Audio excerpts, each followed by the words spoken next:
Market timing, logic बोलता है कि दुनिया का कोई बंदा मार्केट में टाइमिंग नहीं कर सकता है। राइट टाइमिंग मतलब एकदम बॉटम प्राइस आ जाए तभी इन्वेस्ट करना और एकदम टॉप आ जाए तभी निकलना। हम वही ट्राई करते हैं ना, बॉटम फिशिंग, कि एकदम नीचे आ जाएगा तब खरीदेंगे, एकदम ऊपर आएगा। वो ट्राई कोई नहीं कर सकता है, कोई सक्सेसफुली नहीं कर सकता। इमोशन बोलता है कि नहीं भाई थोड़ा वेट करने दो करेक्शन के लिए, टाइमिंग करने दो, timing is important. Believe me, nobody can time the market at all. अब तक कोई नहीं कर पाया। अब बड़े से बड़े इन्वेस्टर है ना, वॉरेन बफेट ले लो, या सर जॉन टेम्पल्टन ले लो, या अपने इंडिया के भी जो है उनको ले लो, राइट? वो सब बोलते हैं market timing is not possible. आप मार्केट में कितने टाइम पैसा रखते हो वो इंपॉर्टेंट है डेफिनेटली। आप लंबे टाइम पैसा रखोगे तो इक्विटी में पैसा कमाना ही कमाना है, गंवाने का चांस है ही नहीं। But timing is not possible. Time is important but timing is not possible. और ये हम टाइमिंग करने की कोशिश करते रहते हैं, इसलिए हमारे साथ होता क्या है बार बार कि जो एसेट क्लास होता है वो रिटर्न देता है, हमारा रिटर्न उसी एसेट क्लास में उससे कम होता है। क्यों? बिकॉज बार बार निकलना, घूमना, निकलना, उसकी कॉस्ट, फिर टाइमिंग हो पाई नहीं हो पाई, उसकी वजह से अगर मार्केट ने 17% रिटर्न दिया तो वही मार्केट में हमारा रिटर्न सिर्फ 10% बनता है, only because we keep on trying timing timing timing timing. Hello, logically connect कर रहे हो इससे? इसको बोलते हैं बिहेवियर गैप।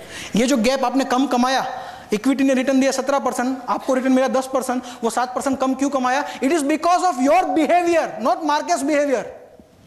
आपका बिहेवियर इरेशनल था, इसलिए आपने पैसा कम कमाया मार्केट से।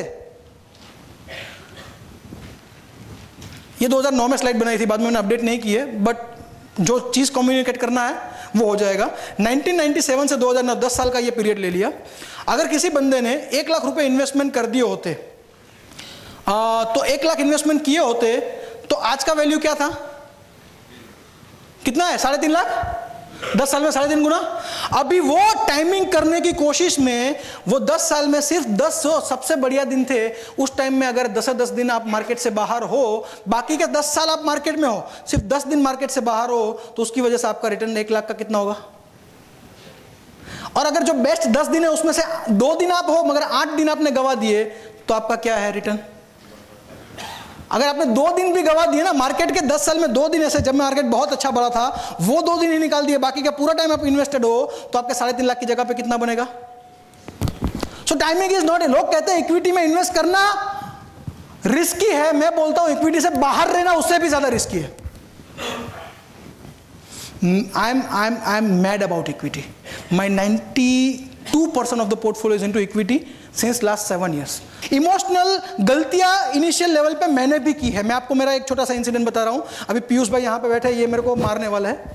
एक बार एक प्रेजेंटेशन में 2006-7 में मैंने बोला था कि रिलायंस पावर का एक आईपीओ आया था। कितने लोगों ने भरा था? कितने लोगों ने? लाइफ का वो पहला आईपीओ था। कितने लोगों के लिए? बहुत सारे लोगों के लिए।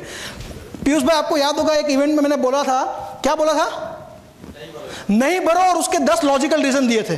लॉजिक नंबर 1, 2, 3, पैसा गवाओगे। बट पूरी दुनिया भर रही है, सब बोल रहे हैं यार लिस्टिंग तो अच्छा ही होगा, बाद में कंपनी भले ही खराब है डूब जाए। इतना मैं कैरिड हो गया, मैंने कभी डायरेक्ट इन्वेस्टमेंट नहीं किया है। पहला मैंने डीमैट अकाउंट खुलवाया और सबको ना बोला, मैंने खुद नहीं इन्वेस्ट किया। ये बात मैंने अभी तक पीयूष भाई को बताई नहीं थी एक्चुअली, और मैं डूबा। तो मैं भी ठोकरें खाया हूं, बट देखिए लाइफ में ठोकरें आपने भी इन्वेस्टमेंट में खाई है, मैंने भी खाई है। वो सक्सेसफुल 5% इन्वेस्टर है, उन्होंने भी खाई है और आपने भी खाई है। डिफरेंस क्या है आपके और मेरे में, या आपके और उस सक्सेसफुल इन्वेस्टर में? वो है बिहेवियर का, साइकोलॉजी का।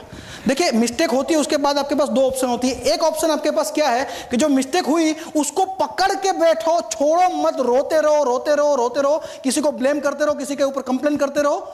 वो एक ऑप्शन, उससे क्या होगा? पेन बढ़ेगा, राइट? दूसरा ऑप्शन है, चलो मिस्टेक हो गई, उसको रिवर्स नहीं कर सकते, बट चलो उसमें से लर्निंग क्या मिला, उस लर्निंग को अभी मैं कैसे इंप्लीमेंट करूं। मुझे लर्निंग मिल गया कि बॉस एक ही चीज काम करता है इक्विटी में, 10 का पी और 28 का पी, इससे ज्यादा दिमाग दौड़ाने की जरूरत है ही नहीं। और दूसरा, लंबे टाइम का पैसा है, पीपीएफ में नहीं जाना चाहिए, वो जाना चाहिए इक्विटी में, और शॉर्ट टाइम का डेट में।